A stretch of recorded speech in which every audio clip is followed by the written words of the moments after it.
So in many episodes of Not Your Average Globetrotter, we've spoken about why maybe to move to Portugal or why maybe even to think about Braga. But in this episode, let's talk about why not to move to Braga. Roll that intro.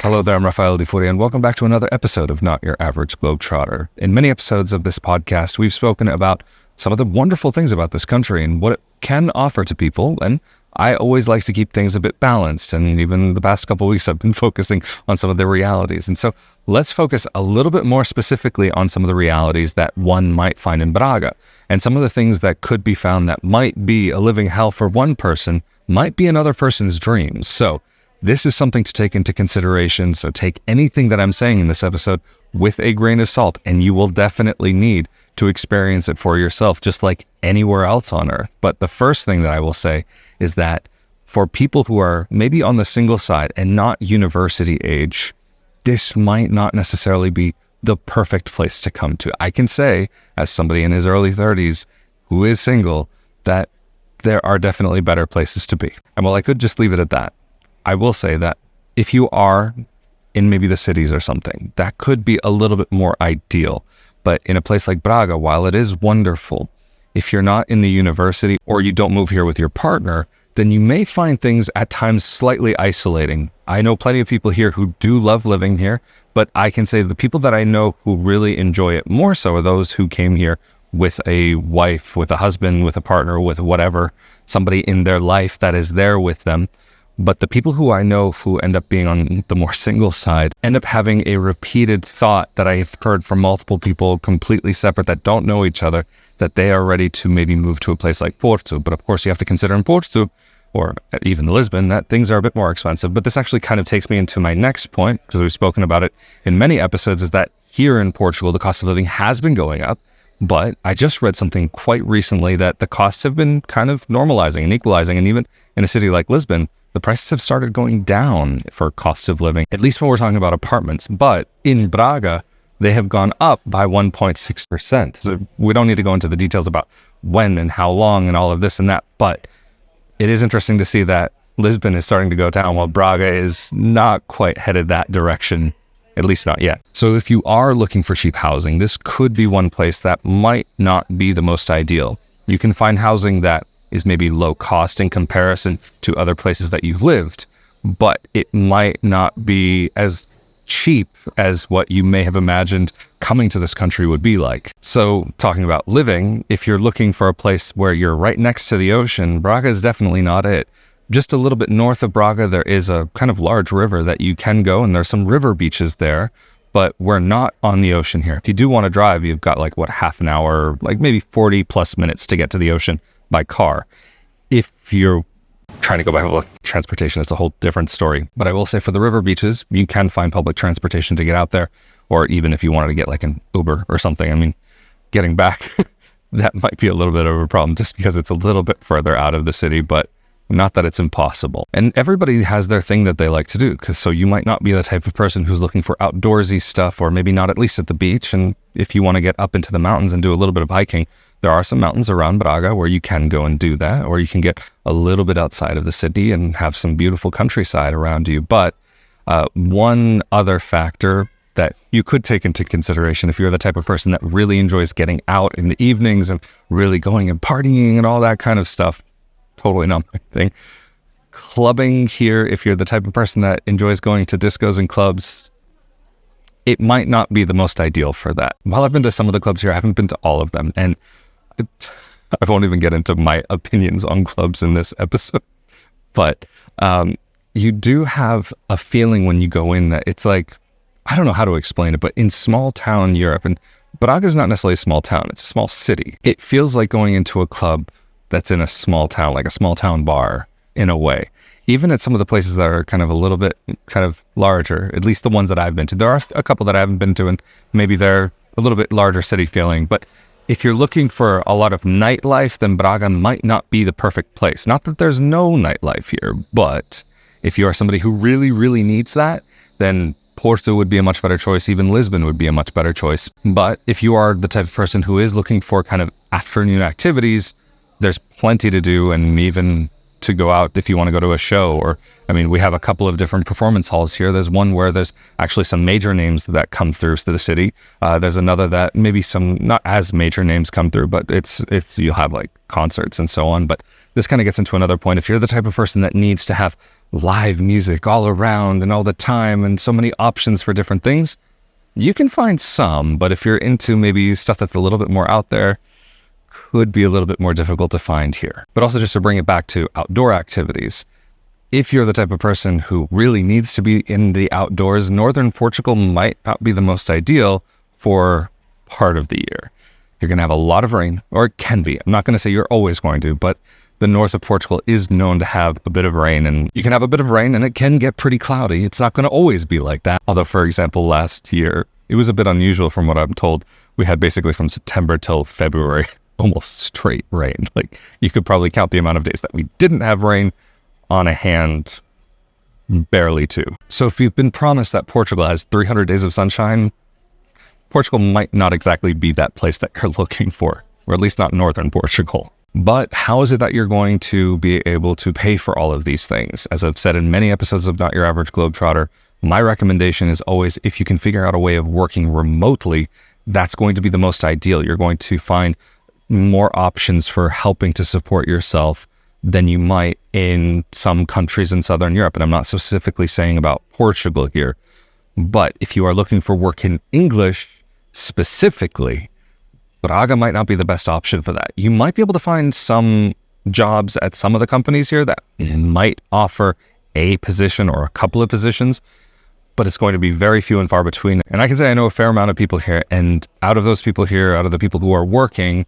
I only know 2 who've gotten work in English, just because one was highly qualified for a certain position, and then the other is a native English speaker to be able to teach English. So those are kind of the situations you might find yourself in. And if you are an English teacher, I think there are countries and other parts of the world where you can go and make more money. But again, being an English teacher, this is something you can do online now. So why not try to see if you can make that work for yourself, and then figure out if you can kind of get the cost of living part down to cover a life here in Portugal. But if you are going to be looking for work, then you are going to need something to be able to get yourself to and from. Braga has some public transportation. I'm not going to say it has the best public transportation, and I've heard a lot of people complaining about it. Although I will say it's better than some places I've lived. It's not ideal for a lot of situations. There might be 1 bus in an hour, maybe 2 buses in an hour. If it's a more frequent route, maybe a few, but you're not going to have a ton of options in most cases. And in the whole city, there's quite a few lines, but again, frequency is the big question there. But if you're planning on owning your own car, there's one really big thing to take into consideration, and that is the amount of parking, or maybe rather the lack thereof. And Braga can be a tough place to find parking, especially in the center of the city. If you're a little further out, maybe you'll have more luck, but not all apartment buildings will come with parking spaces. Not all come with private parking, whether it's on the street or whether it's underground.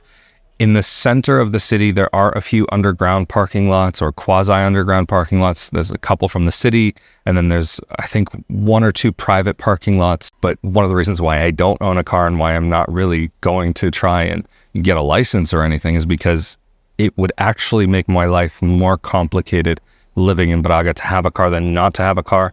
I mean, even the cost of maintaining a car here, I can say if I need to get around, like the few times that I would actually even potentially need a car, it's less expensive over the cost of a year for me to use Uber than it is for how infrequently I would use a car. And that can go for people who are living outside of the center as well as in the center, because again, Braga is not that huge. I know people who live in places that I would say are definitely not the center, but still often will walk to the center if they're going to do any type of activity or social gathering here in the center, where I am right now. But maybe one of the biggest concerns for some people is actually not just getting around, say, by vehicle, but actually being able to get around in the streets. I mean, this is probably not the best example of what I'm going to be talking about.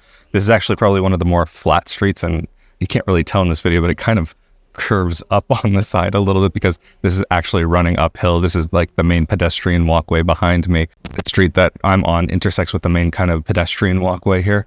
But even this is not totally flat, and not all of the stones kind of perfectly line up with each other. And So what I'm talking about is accessibility. People who maybe have mobility issues, whether they are needing assistance with walking or they're in a wheelchair, you might, in certain situations, have difficulties. I mean, even there are certain stores that you need to go into or certain buildings, and you have like a small step or a couple steps to get up in there without any ramps.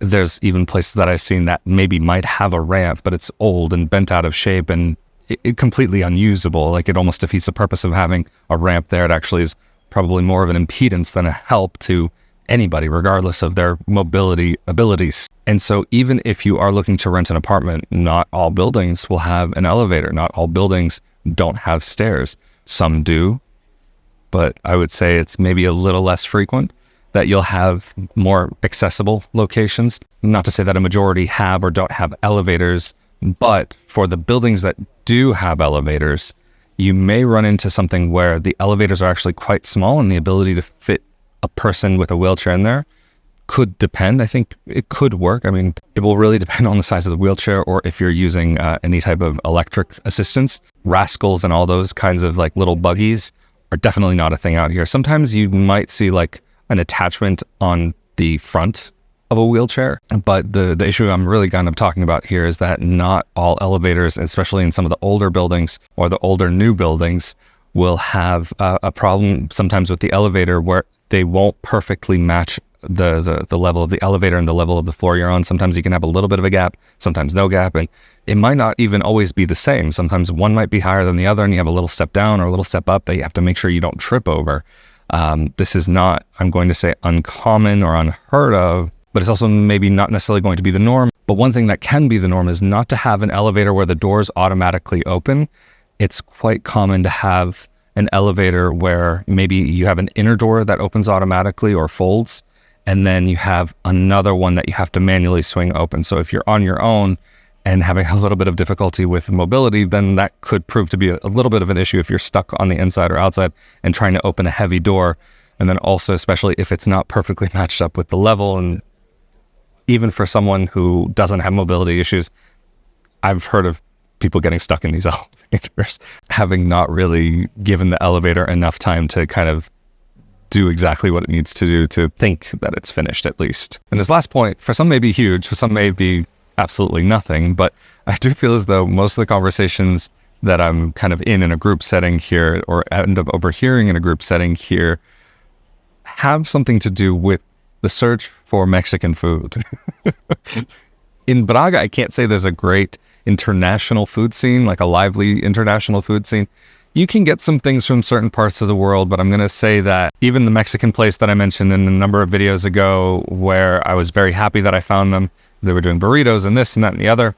Now they're only doing tacos, and I'm more of a burrito fan than a taco fan. And so even though I can live without Mexican food or even settling for Tex-Mex, if I'm looking for, say, like I've mentioned before in other episodes, Middle Eastern food or even Asian food, options are going to be limited and they're not necessarily going to be the best. There are some places that are decent, at least for Asian, but I've also had maybe some of the worst Asian food here in my life that I've just like even noodles that tasted like cardboard, beef that tasted like leather, and the flavors just were completely off. And I've even talked to one owner of a place not very far from here, actually just around the corner from where I'm standing right now, who's got a sushi place. But what they had to do was modify their flavors a bit to kind of suit the Portuguese palate. And I definitely don't blame them for that. When you own a business like that, it's a grind. You have to make sure that you stay appealing to as many people as possible. So I can say I've seen things here like sushi that has foie gras on top of it.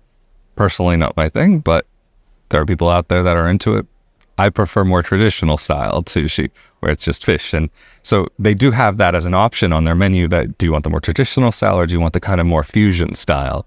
And if you are wanting even, let's say burgers, I'd say you can find places that are all right here. There's not like, oh my gosh, the most amazing burgers, but some of the better ones that I've actually had outside of the States, not perfect, definitely towards the top of the list, but there's also some of the worst burgers that I've ever had have been here in Prague as well, at least outside of the US. But if you are someone who is open to trying Portuguese cuisine, then you can go wild here and find a lot of really, really amazing foods. But Portuguese cuisine doesn't quite appeal to everybody. That's kind of a personal thing at the end of the day. But while I'm talking about the end of the day, I think I may as well round out to the end of this video. So thank you so much for joining me for this episode of Not Your Average Globetrotter. Of course, I'm Rafael de Furia. Thank you all so much for the support that helps this project keep on going through Patreon on a monthly basis, or through the one-time thanks button here on YouTube, or through rafaeldefuria.com/support. Thank you also very, very much also for sharing these episodes. That really does help the channel as well. And of course, if you're living here in Braga, have anything to add, feel free to leave that down in the comment section below. Or if you have any questions about living in Portugal or life abroad, feel free to leave that down there as well. Stay safe and healthy out there, and I will see you all next time. Later.